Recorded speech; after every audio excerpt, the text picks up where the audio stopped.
Kawan, kenapa gadis Hafiz Quran menikah dengan ular kobra? Lagi pula, apa alasan dibaliknya? Dan kemudian pada malam pertama pernikahan, apa yang dilakukan ular ini pada gadis Hafiz Quran akan membuatmu ngeri. Sungguh menarik dan mendidik. Itu sebabnya aku akan meminta dia pasti mendengarkan sampai akhir.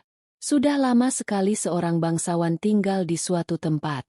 Pria itu adalah pemilik hati yang baik dan penuh kasih sayang. Dia tidak kekurangan apapun.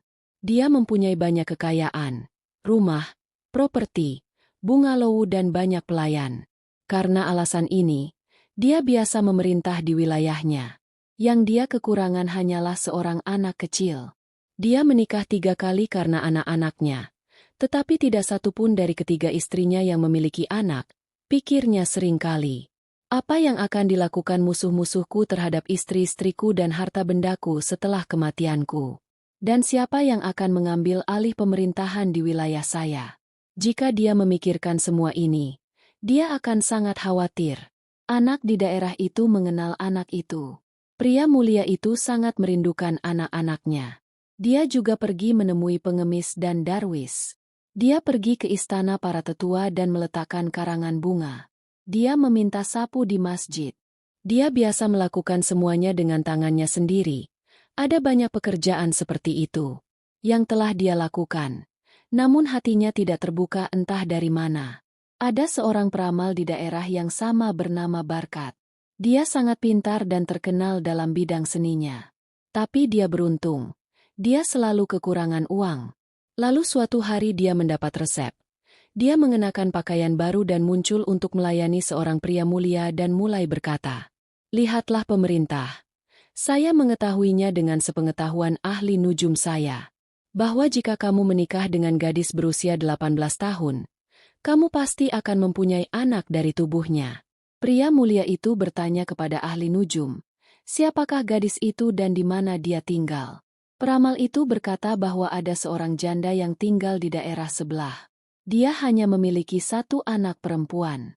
Dia Jamel yang sangat cantik dan tampan. Dan dengan sangat cerdik, dia berkata, "Ayolah, jika saya telah menikah 3 kali, saya akan melakukan satu pernikahan lagi. Yang saya kekurangan uang adalah kurangnya anak. Mungkin perkataan ahli nujum ini akan menjadi kenyataan dan saya akan menemukan pewaris harta saya." Kemudian laki-laki mulia ini memberi ahli nujum ini sebuah karangan bunga mutiara dan berkata bahwa jika Allah memberkati saya dengan anak dari istri keempat saya, maka saya akan membuat Anda kaya. Jika semua ini bohong, aku akan mengulitimu dan memberimu makan elang. Peramal itu berkata bahwa Tuan, hidupku selalu ada untukmu. Tapi percayalah, tidak ada seorang pun yang pernah membuktikan kesalahan saya. Coba kata-kataku dengan menikahi putri lelaki tua ini sekali. Berkat astrologi ini mengatakan semua hal ini untuk membodohi orang mulia. Karena ahli nujum itu sangat miskin dan terkena dampak buruk. Dia membutuhkan uang untuk memenuhi kebutuhan. Karena dia adalah kakak perempuan dari peramal ini, dia sangat miskin. Putri satu-satunya dari wanita tua ini yang sangat cantik. Peramal ini berpikir bahwa saya akan menikahkan keponakan saya dengan seorang pria bangsawan dan menjadikannya pemilik hartanya. Dan itu akan membuat saya tetap dibayar juga. Kemudian ahli nujum ini menikahkan pria bangsawan itu dengan keponakannya setelah beberapa hari. Kemudian pria mulia ini memberikan istrinya rasa hormat yang bahkan tidak ada dalam mimpinya. Nama istri keempat bangsawan itu adalah Mumtaz. Dia tahu semua tentang tipu muslihat mama peramalnya. Karena itu Mumtaz tidak memberitahu suaminya yang mulia itu bahwa ada keponakan peramal. Mumtaz adalah gadis yang malang. Dia dibesarkan di rumah miskin. Jadi dia sangat suka melihat rumah megah suaminya. Dia biasa melihat istana suaminya yang mulia setiap hari. Ketika dia melihat seluruh istana, suaminya berkata kepada istrinya, bahwa saya memiliki istana yang jauh dari penduduk. Anda belum melihatnya. Nenek moyang saya berhasil. Dia terlalu tua untuk melihatnya. Pria mulia itu mengatakan itu. Aku akan membawamu ke istana ini besok pagi. Ketika pagi tiba, lelaki bangsawan itu membawa istrinya ke istana tua. Istana itu tampak sangat tua. Ada juga pohon-pohon besar dan tua di istana.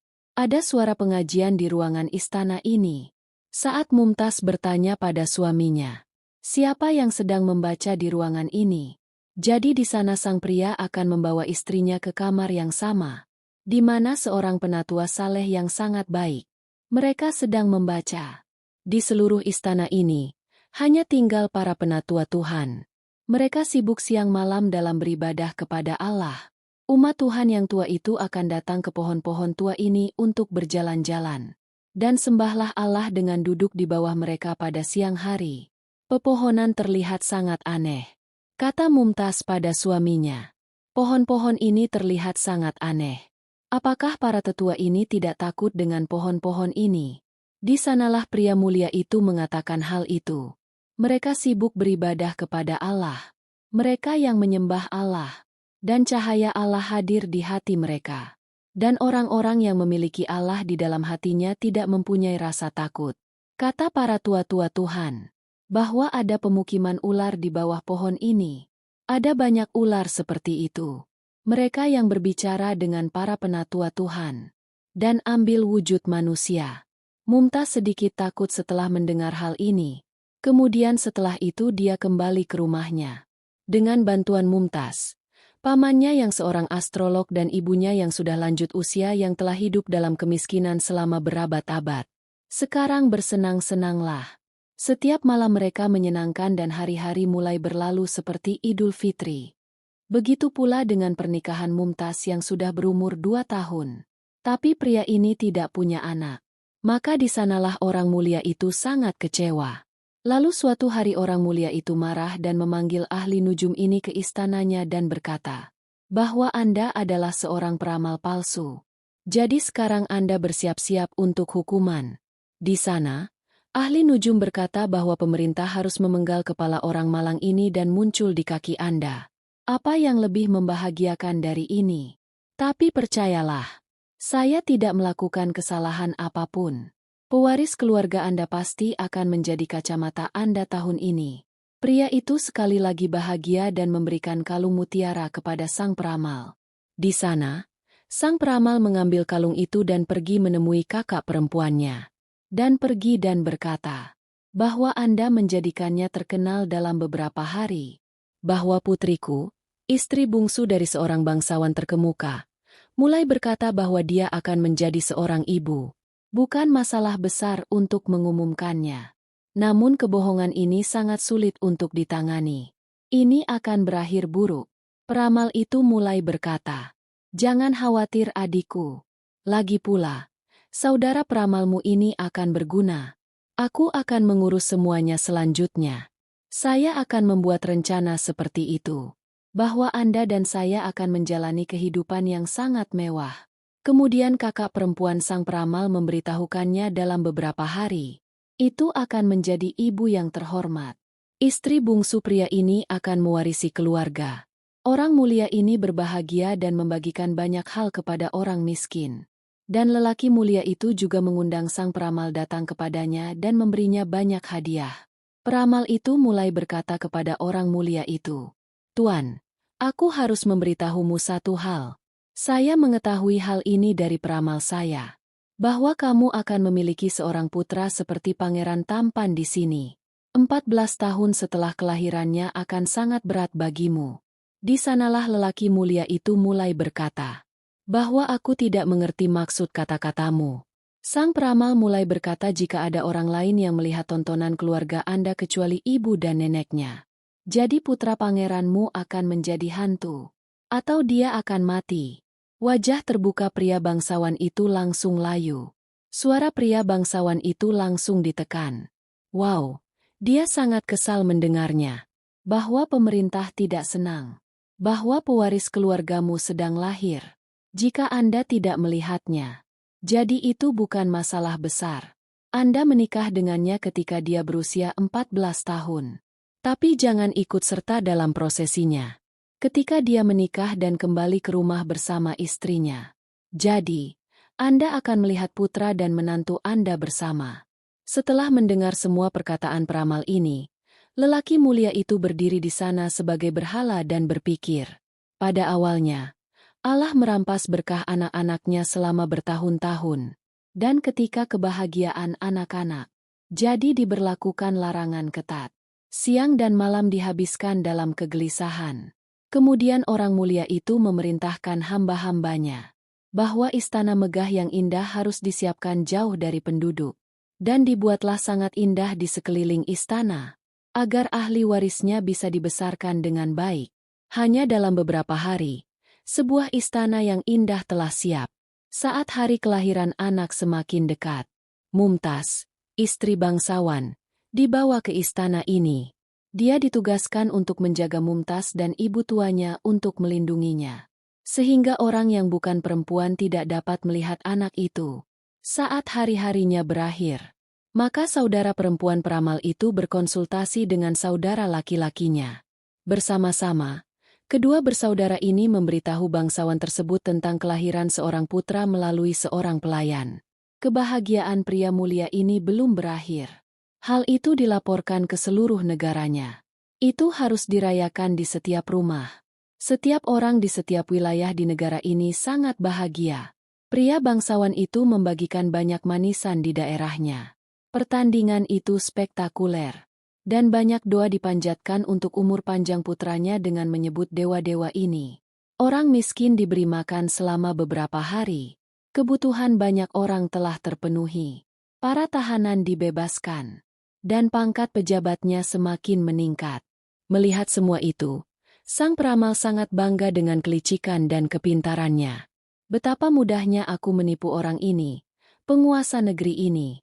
Lalu dia berkata kepada saudara perempuan dan keponakannya, bahwa kalian menjalani kehidupan mewah selama 14 tahun. Setelah itu seandainya pria mulia ini masih hidup, kalau begitu aku akan memainkan trik baru. Ngomong-ngomong, Najomi biasa mengambil sesuatu dari keponakannya, Mumtaz. Jika dia membutuhkan sesuatu yang istimewa, jadi dia akan meminta Mumtaz untuk bertanya pada Rais Adhami. Dengan cara yang sama, dia telah terbebas dari masalahnya sejauh ini. Baik Mumtaz maupun ibu tuanya kadang-kadang pergi menemui bangsawan di istananya. Dan dia sering menceritakan banyak cerita dan cerita tentang Ali kecilnya. Siapa yang tidak duduk? Pria mulia itu akan mendengarkan kata-katanya dan memikirkan putranya. Kemudian mulailah bernapas dingin. Tapi dia terpaksa. Tidak dapat melihat putranya Ali. Begitu banyak waktu telah berlalu. Ketika 14 tahun yang diceritakan oleh ahli nujum itu selesai, maka di sanalah lelaki bangsawan itu mulai khawatir dengan pernikahan putranya. Pria mulia itu bertanya kepada ahli nujum ini tentang pernikahan putranya. Jadi dia berkata bahwa pemerintah boleh menikahkan gadis manapun dengan putranya. Tidak ada batasan. Lalu pria ini berpikir, mengapa saya tidak pergi ke istana lama saya dan meminta nasihat dari abdi Tuhan yang lama? Di sana bangsawan itu membawa kedua pelayannya dan pergi menemui lelaki tua itu di istana lamanya dan duduk. Saat itu, para tua-tua Tuhan sedang duduk di bawah pohon tua dan beribadah. Dia mulai bertanya, apakah kamu menyembah Allah siang dan malam? Bisakah kamu memilih gadis yang baik untuk anakku Ali, agar aku bisa menikahkan putraku dengan gadis ini? Setelah mendengarkan perkataan pria mulia ini, para penatua Tuhan terdiam untuk waktu yang lama. Setelah itu, mereka mulai menyebut umat Allah, Anda tidak tahu tentang anak Anda. Jadi, bagaimana Anda bisa mengetahuinya? Gadis mana yang harus kamu nikahi dengan putramu? Di sanalah orang mulia itu berkata, jangan khawatir tentang itu. Putraku akan segera tampil di depan semua orang. Kemudian para tua-tua Tuhan berkata kepada pria ini setelah berpikir sejenak, bahwa kamu harus menikahkan putramu dengan gadis seperti itu. Siapapun yang menghafal Al-Quran itu baik. Solat 5 waktu. Jadilah bertakwa.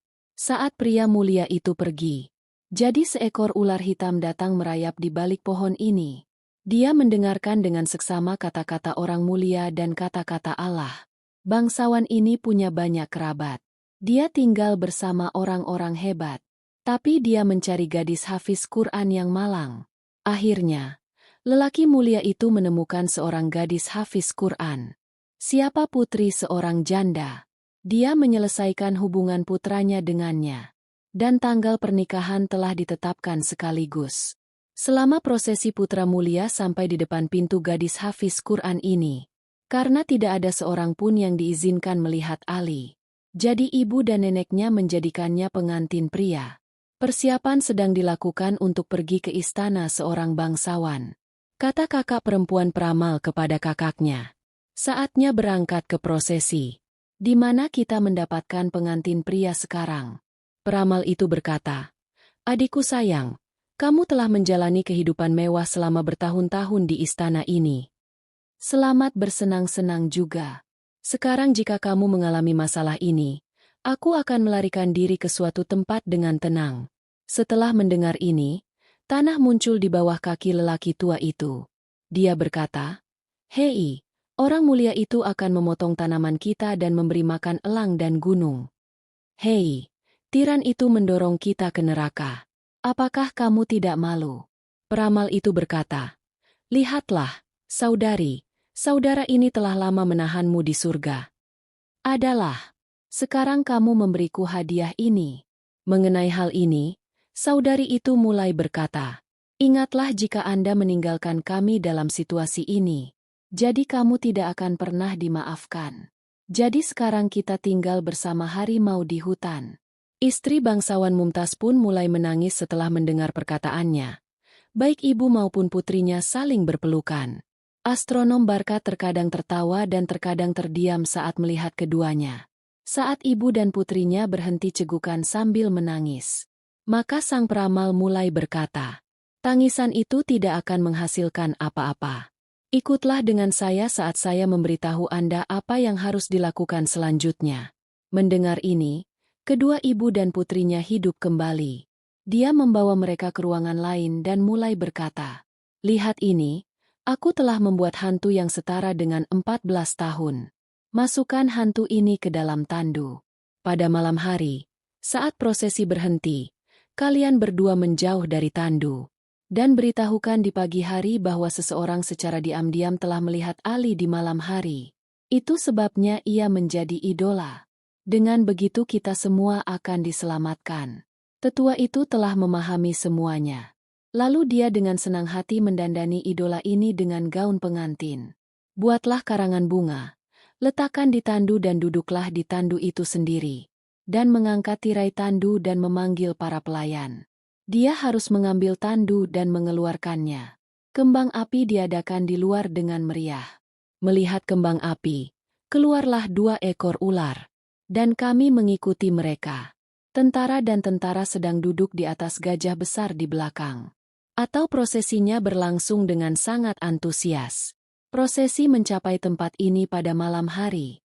Tempat yang telah mereka atur sebelumnya. Semua orang duduk dan makan di sini. Dan bersenang-senang seperti itu saat malam sudah cukup. Jadi semuanya pergi tidur.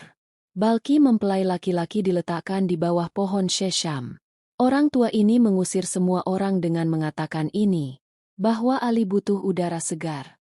Oleh karena itu, tidak seorang pun boleh mendekati tandu ini. Jika ada yang melihat Ali ini, maka semua orang akan bertanggung jawab.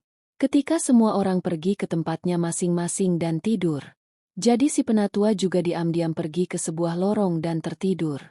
Pada saat itu dikatakan, saat ular itu berumur 100 tahun. Jadi itu mengubah penampilannya. Dan dia juga berbicara ketika 2 ular datang dari istana lama setelah prosesi ini. Saat itu dia sedang duduk di atas pohon Shesham. Dan kami berbicara satu sama lain. Ular itu berkata kepada ular itu, apakah Anda melihat prosesi ini? Katanya, ya, saya melihat seekor ular dan mulai berkata, bahwa prosesi tersebut palsu di dalam tandu yang merupakan tempat mempelai pria. Sebuah berhala disimpan dan wanita tua ini akan mulai menangis di pagi hari. Seseorang telah melihat pengantin pria ini dan dia menjadi bot.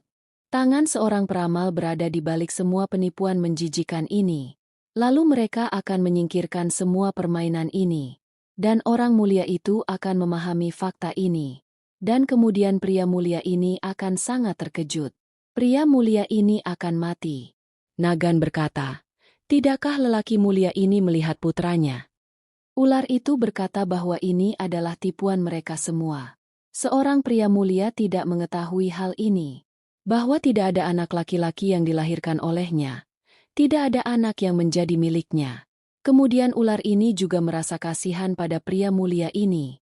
Ular-ular itu juga tinggal di istana lamanya selama bertahun-tahun. Kata Nagan, hal itu tidak dapat dilakukan oleh orang-orang munafik ini. Kehidupan bangsawan itu akan bebas. Setelah berpikir sejenak, ular itu berkata bahwa nyawa orang ini bisa diselamatkan. Jika saya menjadi anak laki-laki berusia 14 tahun dan duduk di tandu ini, Nagan mulai mengatakan bahwa dia akan menemuimu ketika dia besar nanti. Jadi bagaimana Ali akan setuju?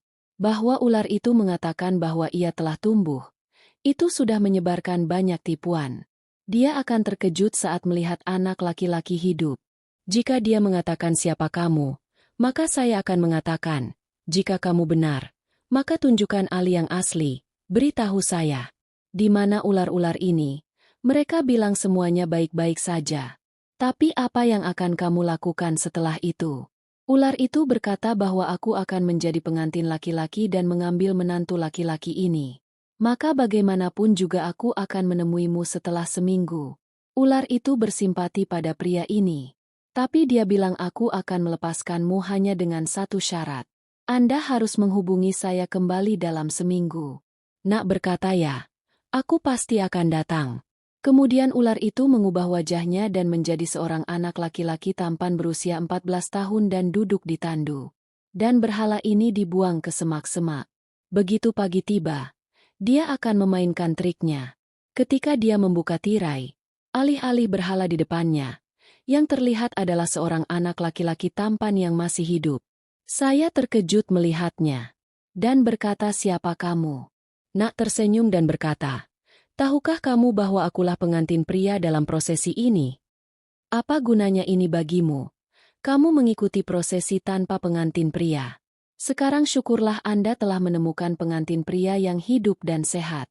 Lalu setelah memikirkan sesuatu, dia mulai berkata, mari menjadi pembicaraan saya. Biarkan dia menjadi pengantin pria. Kemudian arak-arakan itu sampai di depan pintu gadis malang hafiz Quran ini. Di hari pertama, Barat dijadikan tamu. Di hari kedua, pernikahan diajarkan lagi. Janda ini memberikan beberapa pakaian dan hadiah kepada putrinya sesuai dengan kedudukannya. Dan prosesi itu kembali dengan kemegahan yang sama. Bagaimana pria mulia ini menghabiskan 14 tahun. Hanya dia yang mengetahuinya. Menunggu selama 14 tahun. Hari ini adalah hari yang sangat menentukan baginya. Dia sangat menantikan prosesinya. Demi Tuhan, arak-arakan sampai di pintu istana.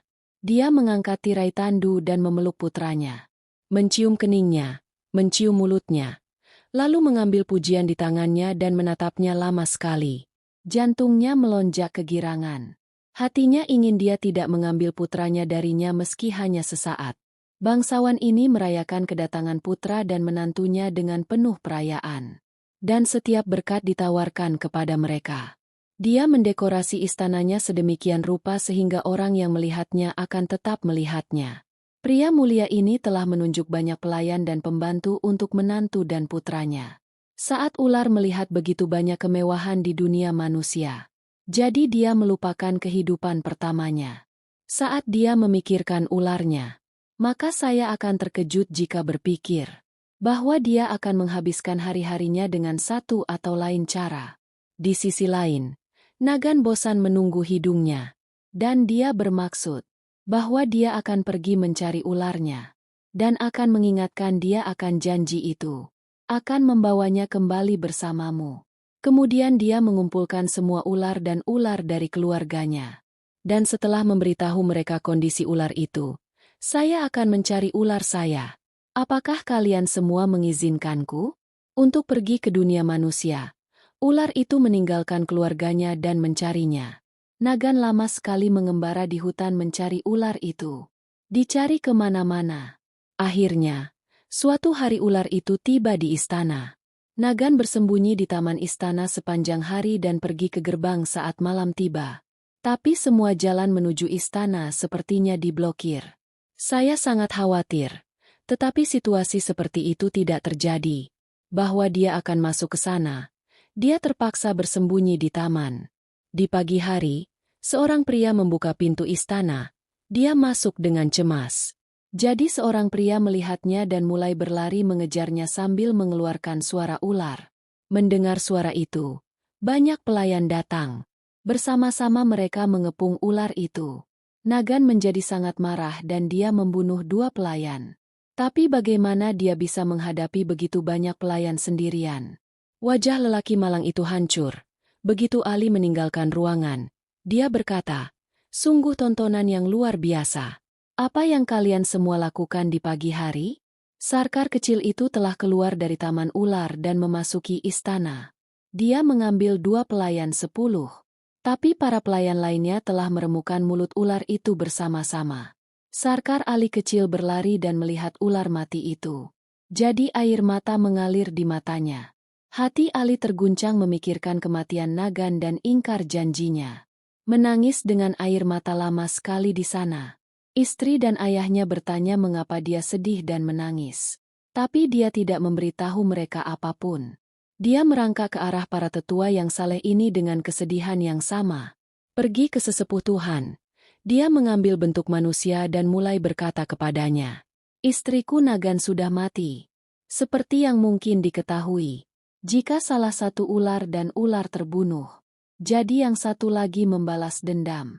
Jika aku membalas dendam pada mereka berdua, jadi istriku dan pria mulia ini akan mengenalku. Saya seekor ular, bukan putranya," kata mereka, "para penatua Tuhan. Di sini saya tahu bahwa kamu bukan manusia, dan pria mulia ini tidak memiliki anak. Anda tidak bisa berbohong lama-lama kepada gadis hafiz Quran ini." Dia pergi ke tempat yang sama dan berkata, "Saya memberi Anda beberapa nasihat untuk selalu menjaganya." Istrinya berkata, "Katakan padaku, aku akan selalu mengikutinya." Kata ular itu memakai gelang kaca dan makan kacang polong. Mengambil susu dari gualan untuk diminum dan memakai karangan bunga. "Kami tidak punya pasir. Jadi hindarilah." Sang istri berjanji, "Percayalah, saya akan selalu mengingat hal-hal ini, dan aku akan menghindarinya." Beberapa hari kemudian seorang wanita penjual gelang datang dan memuji gelangnya. Baekgyu melihat gelang itu dan berkata gelang itu sangat bagus. Tapi apa yang harus dilakukan dengan memakai gelang kaca? Bukan pasir kita. Mendengar hal itu, penjual gelang pun kaget. Dan jika memakai gelang kaca bukan kesukaan Anda, tanyakan saja pada suami Anda apa kasta dia. Pada malam hari, sang istri bertanya kepada suaminya, "Tolong beritahu saya apa kastamu." Dia mulai berkata bahwa jika kamu tidak mencari tahu tentangku, kamu akan selalu menyesalinya. Istrinya terdiam. Beberapa hari kemudian, Malin datang menjual kacang polong dengan karangan bunga. Dan Baekgyu mulai sangat menghargai hal-hal ini. Dia menolak dengan mengatakan bahwa itu bukan pasir. Mengenakan karangan bunga dan memakan kacang polong bukanlah hal yang biasa di keluarga kami. Malin terkejut mendengarnya. Dan Boli Baekgyu mengenakan karangan bunga dan memakan kacang polong. "Kalau kamu bukan pasir, tanyakan pada suamimu apa kastanya." Malam harinya kembali ditanya kastanya. Jadi dia bilang, "Baekgyu, jangan mencari tahu kastaku, kalau tidak kamu akan sangat menyesal." Setelah seminggu, seorang gadis datang dan memuji susunya. Tapi Baekgyu menyuruhnya pergi dengan mengatakan bahwa minum susu bukanlah pasir kita. Wajah Baekgyu tampak terkejut dan berkata, "Baekgyu, tolong beritahu saya apa kasta suamimu." Kini gadis hafiz Quran ini terkejut. Begini kata gadis hafiz Quran ini kepada suaminya, "Mengapa kamu tidak memberitahuku identitasmu? Hari ini saya akan terus bertanya." Katanya, "Jangan tanya saya tentang identitas saya. Jika tidak, Anda akan menyesal. Dan kamulah yang akan menanggung kerugiannya." Gadis hafiz Quran ini berkata, "Sebesar apapun kerugian yang harus aku tanggung, tapi aku akan terus bertanya padamu." Ular itu sangat khawatir dan berkata, "Jika ini sifat keras kepalamu, berjalanlah bersamaku di istana tua besok pagi, yang jauh dari populasi. Aku akan memberitahumu di sana." Apa gadis kasta hafiz Quran saya yang entah bagaimana bermalam? Kemudian di pagi hari orang-orang itu akan sampai di istana lama. Sesampainya di istana lama, sang suami berkata bahwa Begum, aku memintamu sekali lagi untuk tidak menanyakan kastaku. Anda akan sangat menyesal. Tetapi istrinya berkata, jika tidak, saya akan terus bertanya. Suaminya membawa istrinya ke pohon yang sangat tua. Akar pohon yang sangat lebat ini berlubang-lubang kecil. Suaminya menanggalkan pakaiannya dan berdiri di samping tiang sambil berkata, saya katakan sekali lagi, jangan tanya tentang kasta saya, kalau tidak kamu akan menyesal. Suaminya berdiri di samping lubang dan sekali lagi saya berkata, jangan tanya kasta saya. Begyu mulai berkata, bahwa ini lelucon yang aneh. Anda berulang kali mengatakan kepada saya untuk tidak bertanya tentang kasta, tetapi saya akan terus bertanya. Lagi pula, apa karaktermu? Suami gadis hafiz Quran terpaksa menjadi cahaya di sana dan tiba-tiba berubah dari manusia menjadi ular, dan mulai merangkak. Jantung istrinya mulai berdetak kencang dan terlupakan. Bahwa suamiku adalah seekor ular hitam, terlahir dalam hatinya bahwa apapun yang terjadi, inilah suamiku. Dan aku tidak boleh meninggalkannya. Dia ingin lari dan menangkap suaminya yang merangkak. Orang yang berubah menjadi ular dengan cepat memasukkan mulutnya ke dalam lubang dan tersesat di dalamnya. Saat dia tidak melihat ular dimanapun, kaki begumnya tidak menyentuh tanah. Sekarang dia berkeliaran di sana-sini. Dan hati pun menyesali kekeras kepalaannya. Ada air mata menangis. Dia pergi mencari suaminya, yaitu ular. Bahwa sebuah rumah muncul. Dia memasuki rumah ini. Tidak semua rumah terlalu besar. Setelah dengan cepat menetap di sana, sampailah di sisi lain. Ada cahaya biru-biru samar. Di sana gadis hafiz Quran lelah berjalan. Dia bernapas sebentar lalu pergi mencari ular itu. Kemana perginya suaminya setelah meninggalkannya? Sekarang, di mana dia akan ditemukan? Jika tidak, apa yang akan dia lakukan di sana? Ketakutan dan hal-hal aneh yang aneh mengganggu hatinya. Dia akan mengangkat wajahnya sambil terjatuh. Dia akan berpikir kenapa dia menanyakan kasta suaminya padahal dia berkata, jangan tanya saya. Saya akan menyesal mengapa saya tidak mendengarkan suami saya. Akhirnya, dia mencapai sebuah sumur. Beberapa gadis yang duduk di tumpukannya datang untuk mengisi air lagi dan lagi. Masing-masing gadis ini cantik, tapi mata mereka sangat aneh. Suara setiap gadis merdu dan merdu, tapi tidak satu pun dari mereka yang memakai gelang di lengannya. Tidak ada perhiasan di telinga. Mereka biasa berbicara satu sama lain dan hafiz Quran akan pergi setelah melihat gadis itu. Kemudian setelah beberapa saat air mulai terisi. Akhirnya gadis hafiz Quran ini bertanya kemana kamu mengambil air sebanyak itu. Di sana gadis itu menjawab bahwa paman kami telah menjadi manusia dan tinggal di antara manusia. Kembali setelah sekian lama. Jadi badan mereka berbau seperti manusia. Itu sebabnya kami memandikan mereka bersama. Mendengar hal tersebut, gadis hafiz Quran itu yakin bahwa ibu gadis itu adalah suaminya. Dia melepas cincin dari jarinya untuk menghindari pandangan para gadis dan diam-diam memasukkannya ke dalam air gadis itu. Suaminya terbaring di atas batu. Gadis-gadis itu mencium bau sabun di tubuhnya. Dan parfumnya menyembur. Beberapa anak laki-laki menyentuh tubuh itu dengan telapak tangan mereka dan para gadis yang membawa air bergantian menuangkan air ke atasnya. Ketika keponakan ular menuangkan air dari periuknya ke atasnya, cincin gadis hafiz Quran jatuh di depan batu tersebut. Bahwa cincin ini milik istrinya? Dia bertanya kepada keponakannya dari mana asal cincin itu. Dia melihat cincin itu dengan heran dan berkata bahwa saya tidak tahu. Dari mana asal cincin itu? Ular itu berkata tidak ada wanita di dalam sumur. Semua gadis berkata dengan satu suara bahwa ya, ada seorang wanita yang sedang duduk. Dia terlihat sangat lelah. Wajahnya pucat. Air mata menetes di mata. Mendengar ini, hati ular pun terisi. Dia mulai berpikir bahwa Begumku datang ke sini untuk mencariku. Apa yang terjadi di dalam hatinya? Lalu hatinya berkata bahwa Begum, kastamu telah diketahui. Tapi tetap saja dia mencarimu. Mungkin Hafiz adalah Al-Quran. Itu sebabnya. Gadis yang setia. Dan ada satu yang meninggalkannya dan pergi ke sini. Wahai Bemarut bangkit dan menghibur hatinya yang patah. Dia bangkit dari batu dan bergegas menuju sumur tanpa mandi. Dia melihat begumnya sedang duduk di depan sumur. Seolah tenggelam dalam pikiran. Melihat wajahnya yang layu, hati ular itu tak terkendali. Dia segera membalikkan tubuhnya dan berdiri di depannya sebagai manusia.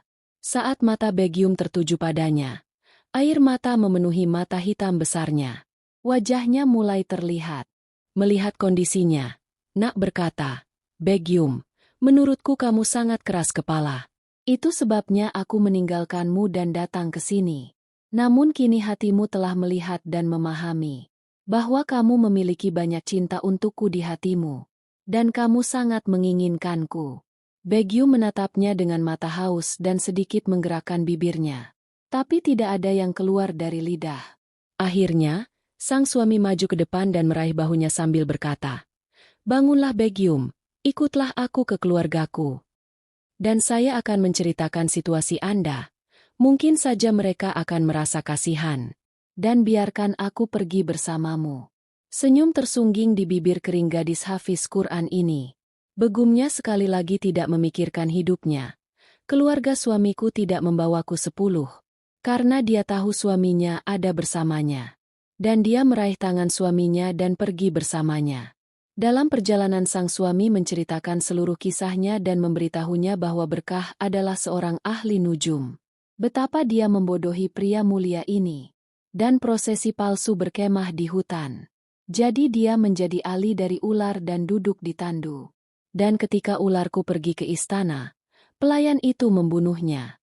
Inilah alasan mengapa saya menangis saat itu. Dan suaminya berkata bahwa Gwalin dan Malin telah datang ke istana. Dia adalah ular dalam keluarga ini. Anda dilarang membeli barang-barang ini untuk melindungi Anda darinya.